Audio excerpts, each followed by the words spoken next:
It's time to relive great moments with former Cowboys. Eddie Sutton, one of the all-time greats. You know, that's one of the great things in having the opportunity to coach here at Oklahoma State was the fact that you had such great people. It's time for Where Are They Now on Triple Play Sports Radio. John Farrell, former Cowboy pitcher back in the early 80s. And, mostly putting up with me, I guess, after, chasing everybody around, chasing us around the country. Where Are They Now? Our weekly talk with former Oklahoma State athletic coaches, players, and personnel. Desmond Mason, former All-American player here at Oklahoma State. So today, that's what I spend most of my days doing. For the most part is, in the studio, trying to paint, trying to create, and I enjoy doing that. It's like catching up with an old friend every Wednesday. Boy, do I feel old today, as I always do on a Wednesday when we bring back some of these former athletes. We're talking with Houston Nubb. Sure did. Had a great time. That was of course, my mom and dad went to school there. My brother, Dickie, as you mentioned, went to school there. And, of course, we both met our wives right there in Stillwater, Oklahoma. Now your host, ready to take a stroll down memory lane, here is Tom Dirato. Well, thank you very much, and welcome once again to Where Are They Now? And as we've been previewing, we're going to take it out to Phoenix. I'm sure it's hotter out there than it is here, although I'll tell you what, Bobik, it's hot here in Stillwater, Oklahoma. But Daniel Bobik. No humidity. And there you go. I knew you were going to throw that. That's what you Arizona people say all the time. No humidity, but it's still hot, no question. But Daniel Bobik's joining us, and I really feel like I don't have to introduce you or reintroduce you. But Daniel, of course, played for Eddie Sutton, played here on the Final Four team in 2004. And I guess the next year, we went to the Sweet 16, right? Wasn't that right? Your senior year? Yeah. And because you had a up-close and personal look at the coach that we've been talking about for several days. You saw the film last night or the night before. What'd you come away thinking? I thought it was well done. It's interesting.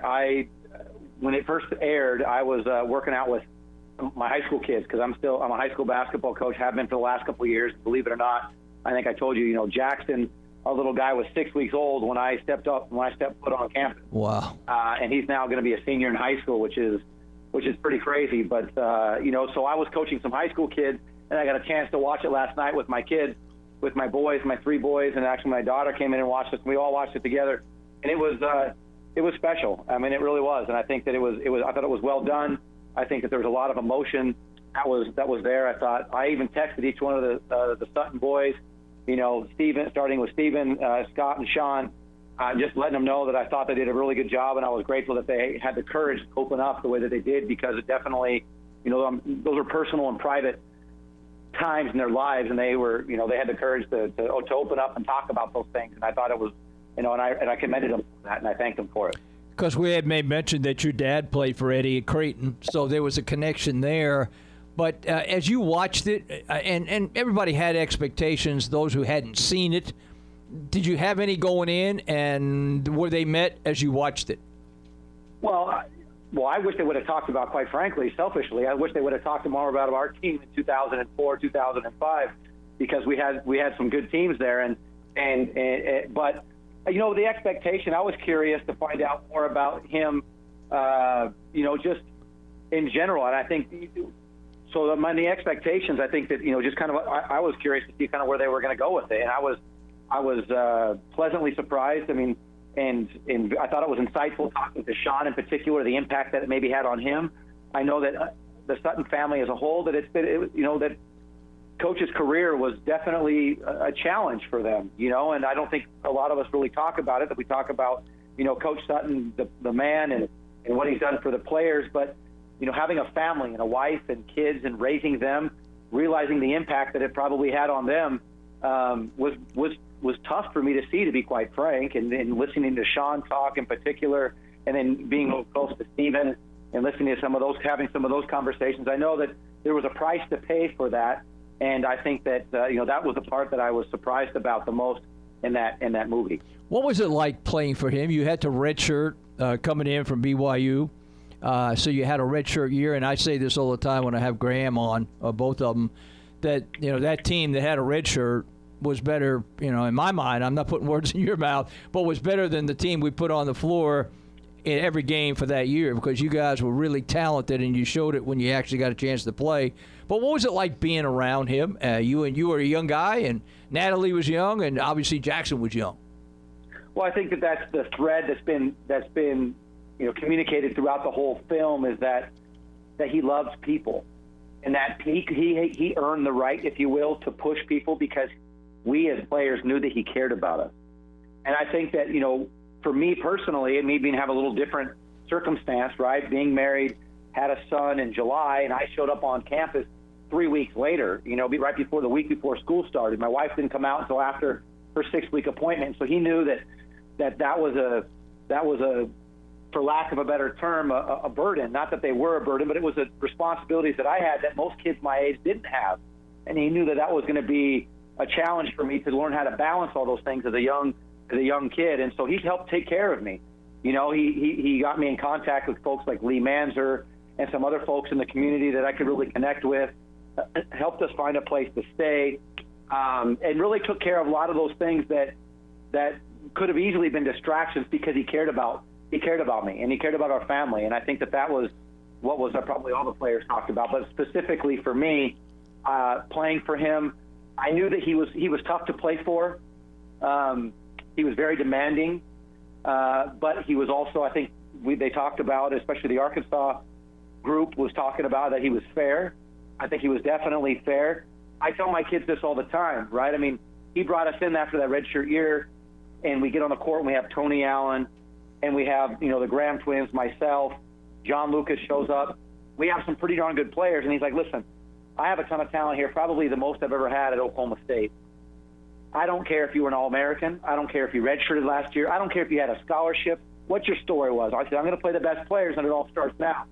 And the thing that I'll always be grateful for him, and I think that the story that really personifies who he was that he was going to put the players out there that he felt were the best players to help the team win. And he gave me that opportunity, and I'll always be grateful for Coach for allowing me to do that, because again, I went out there, I didn't know if I was going to sit the bench. First year I didn't have a scholarship first year that I was there. So I went and redshirted, and I sat out, and I had to pay my own way. I'm working for Mr. Shaw, ConocoPhillips for $10 an hour, Peyton gas pumps, scooping up ice and stocking, the beer cooler, and on top of all these other things. And Coach gave me an opportunity to really to earn a spot on that team. And I think that was what I'll always be grateful for. Most of the players that I've brought this up with over the years have said yes. Some, to be honest with you, transparency, a couple said no. But were you able to divide the intensity and the strive for perfection and the tough coaching on the floor? Were you able to keep that separate from how much he cared for you all the way around? Yeah, me personally, yes. But I also took it personally because that's just who I am, right? I always wanted to, make him proud, right? He was my coach. I knew that he loved me. I knew that he loved my dad. And so I wanted to do everything he asked me to do, you know what I mean? And I wanted to perform the way that he wanted me to perform, and so for me, did I take it personally? Yeah, I took it personally, but I also knew that he cared about me, and so I was able to personally be able to, although I took it personally, I still knew that he cared about me, and he always made sure that it's one of those times where, if you have to give somebody a tongue lashing, you always kind of come back after the fact, right, and say, hey, you know what, I still care about you, and, kind of make amends, if you will, if he kind of crossed the line. Because there's times when he crossed the line, there's no question. But that's part of bringing out the best in your players. So, what part of your game did he bring up? Because you could shoot the heck out of the ball when you got here, and you still could when you left. Would it be too simple to say he made you a better defender than you were? Well, who made me a better defender was Tony Allen, right? I think that Coach Sutton basically said, if you don't play defense, you ain't going to play. And so I had a year to guard Tony Allen. I was going after him as much as I possibly could because I knew that he was the guy that was going to help me the most, to get better. And so I think that was part of it. And I think part of the reason why I meshed so well with Coach Sutton is because, here I was a 21-year-old kid. I was older than most. 21, 22-year-old kid. I had served a mission for my church in the Dominican Republic You think it's human in Oklahoma? Try going to the Dominican Republic and wear a shirt and tie and long pants on a bike. You know, it was. I felt like I was pretty tough, and I think that's where I connected. I think with Coach was the fact that, you know what, he was a tough son of a gun, and that really connected with me because, you know, my situation. I just, you know, I wanted to come in. I felt like I had something to prove. I mean, when I had left BYU and come to Oklahoma State, I had a coach that says, "Hey, man, I hope they don't recruit over you. They get a lot of JUCO kids and they got a lot of players, and I just hope that they just don't recruit over you and that you get a chance to go out and play." And so, anyway, Coach, I think could always bring out the toughness in me. And if I was ever feeling sorry for myself, he was able to turn that. He was able to turn that pretty quickly. So. As you watched that video, was it one thing or another, maybe over others, that you took away from that video that was personal to you? Sure. You know, you and I spoke yesterday a little bit about kind of what I'm up to and things like that. And you know, life is a balance for everybody. The older I get, the more I realize that life is a balance. And I have 4 kids, and the responsibility that I take the most, that it's the most important and the most important for me is my wife, you know, being a husband, and then of course being a father. And, you know, these kids are growing up crazy fast, and that's one of the things that you can never get back, is you can never get back time. And one of the most profound pieces on that film was at the end when they asked the lady, the last question that the interviewer asked Coach was, you know, what do you want your kids to learn from this or to take from this? There's something to that effect. He's like, you know what, there were times when I was selfish. And I thought, to me, that was powerful because, you know what, that was honest. There was no, you know, sugarcoating anything.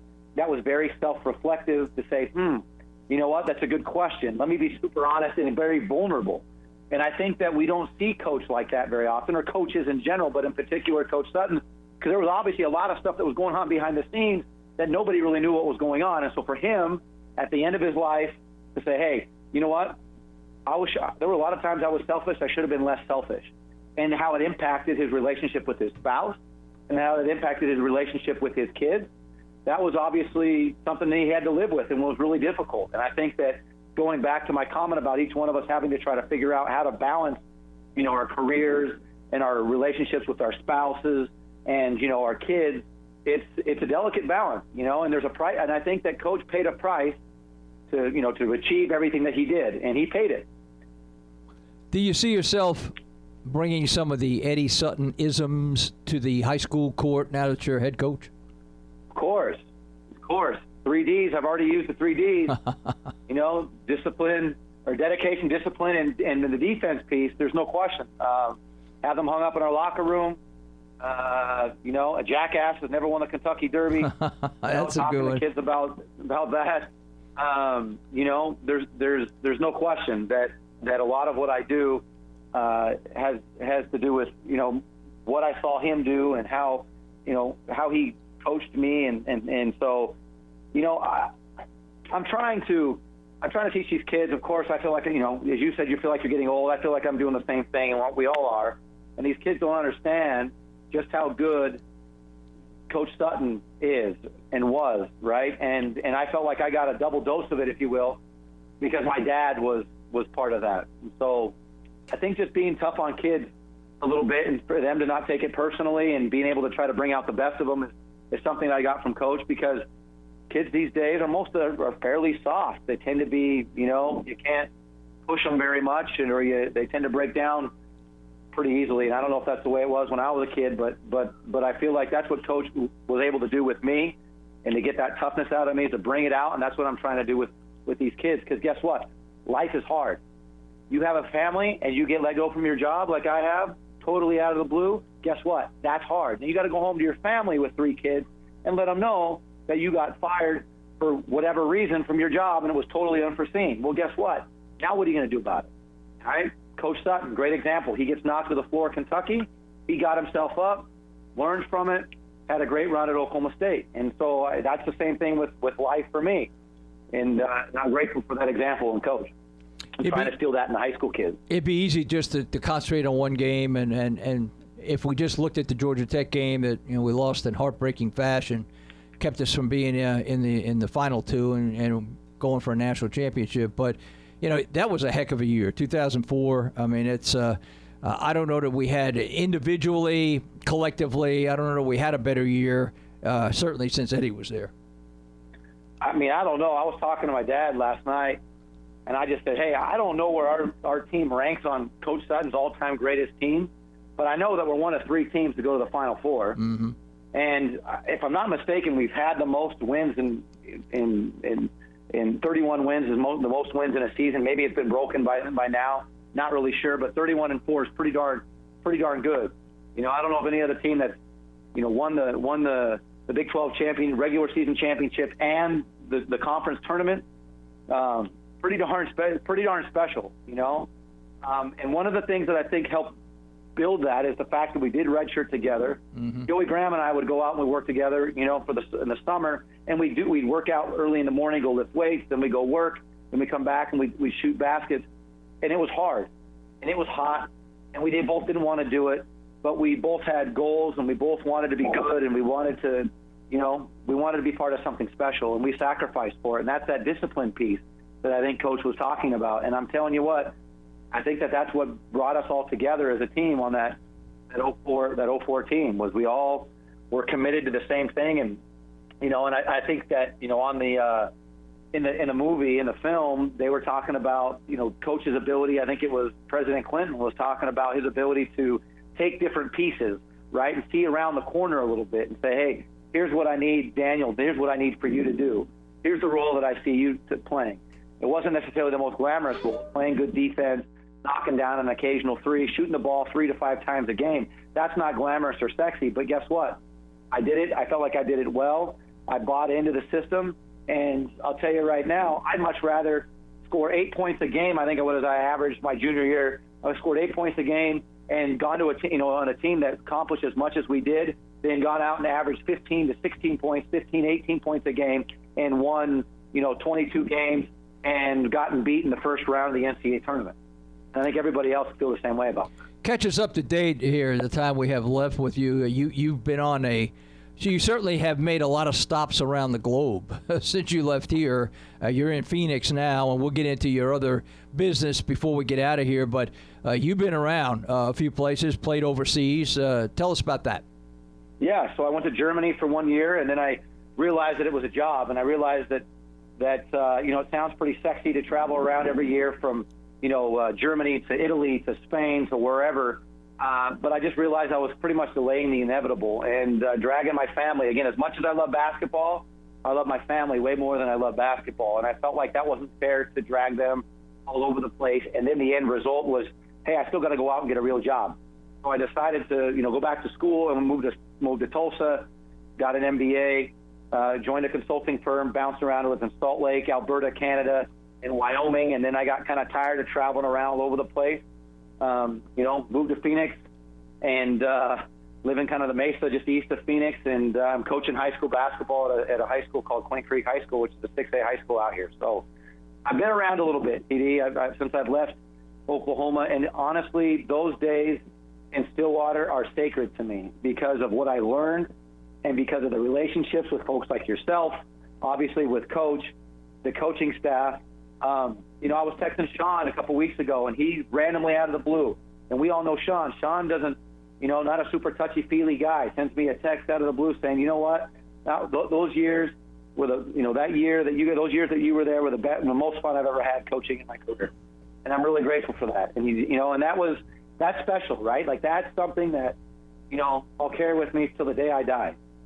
I'd be remiss if I didn't bring up Natalie because I won't say there were times she might have been more popular than you were. Of course she was. Come on, man. She's definitely better looking than I am. Well, that's a given. I mean, that's a given. Let's talk about something we do know about.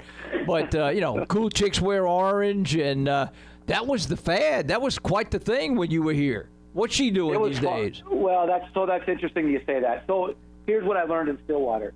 I learned that I loved working with my wife and being on the same team. I mean, she'd take our, young child and throw her in the little Honda Civic that we had, and she'd go to Lubbock, and she'd go to Lawrence, and she'd go to Manhattan, and she'd travel around all over the place just to be a part of what we were doing. And that's because who she is, right? She's a very loyal person. And I learned that with this, starting Cool Chicks and being a part of that whole piece, I enjoy working together with her. And so one of the things that we did, and kind of leads us into what I'm doing today, is I have a sock business and started a sock business called Cactos, Kaktos, and we started, and we're going direct to consumer, all online, and we're made here in the United States and grown in the United States. The cotton is the best cotton in the world, and it's grown out here, and we're just working together as a team and as a family.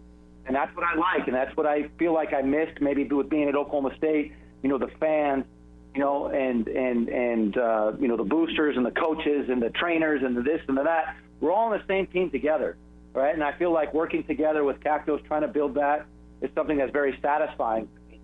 So that's kind of what we're doing together. That's what she's doing. She's raising kids and trying to build a stock company. And I work for a great company out of Tulsa, a commercial architect group, and just trying to enjoy this time with our family, because it does slip away pretty quickly, and we want to be able to build our kids to look back and be grateful that they had a relationship with their folks.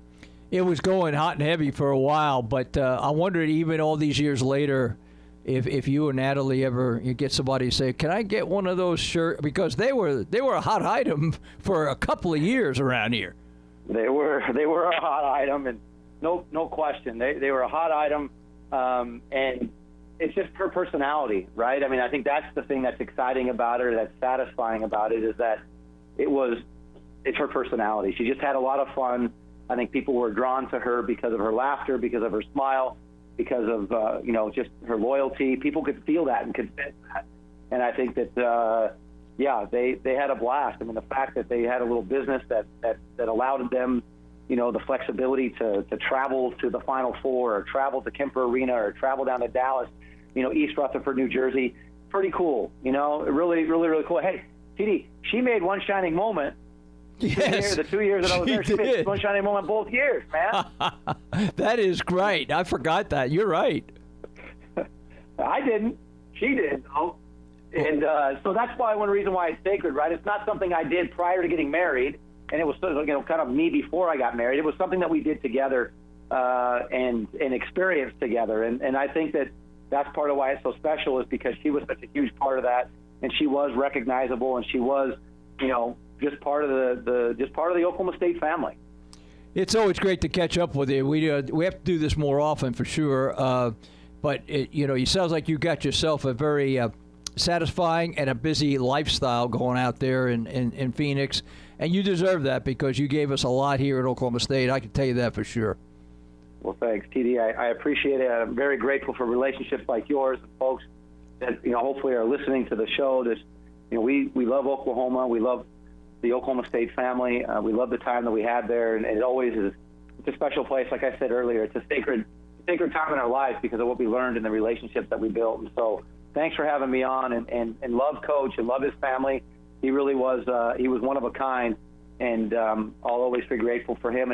And quite honestly, one of the reasons why I'm coaching is because I want him to be proud of me and be able to continue on and pass forward the lessons that he taught me, because I realized just how fortunate I was to have been taught by him, and hopefully have the same kind of impact that he had on me, that hopefully I can have that same impact on a lot of kids that are in the high school that are going through a lot in their life. I bet you, Lou, just that. Those kids will be better off because they have you as a coach, I can tell you that. Hey, I appreciate your time, and we'll do this a little more often than maybe once a year. But keep me posted on what's going on all the way around in the Bobik family, and we'll catch up again soon, I promise. Yes, sir. Thanks, TD. Be well. All right, buddy. Same to you. Daniel Bobik.